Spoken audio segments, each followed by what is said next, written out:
تو اصل دین یہی ہے کہ اپنی پسند کو حضور کی پسند پہ قربان کر دینا، اپنی خواہشات کو اور اپنی خوشی اور اپنی مرضی کو حضور کی خوشی پہ قربان کر دینا، یہی عشق رسول ہے۔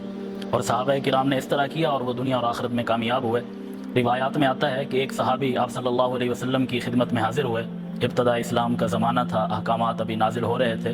تو اس وقت زمانہ جاہلیت میں بھی اور ابتدا اسلام میں بھی مرد حضرات سونا پہنا کرتے تھے، یہ عادت تھی، سونے کی انگوٹھی یا سونے کا کوئی زیور وہ پہن لیا کرتے تھے۔ تو شریعت کا حکم آ گیا کہ مرد کے لیے سونا حرام ہے، اور آپ صلی اللہ علیہ وسلم نے بھی اعلان فرما دیا۔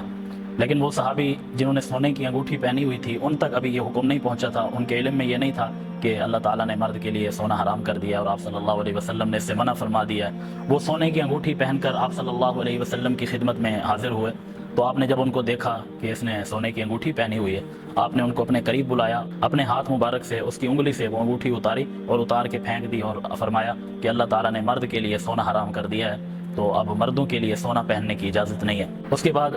محفل جاری رہی، آپ صلی اللہ علیہ وسلم باتیں کرتے رہے۔ جب مجلس برخاست ہوئی اور آپ صلی اللہ علیہ وسلم اٹھ کے تشریف لے گئے، صحابہ کرام بھی جانے لگے، تو وہ صحابی جن کی انگوٹھی پڑی ہوئی تھی وہ بھی بغیر انگوٹھی اٹھائے ایسے جا رہے تھے۔ تو کسی نے کہا اپنی انگوٹھی تو لیتے جاؤ، وہ جو حضور نے پھینکی ہے،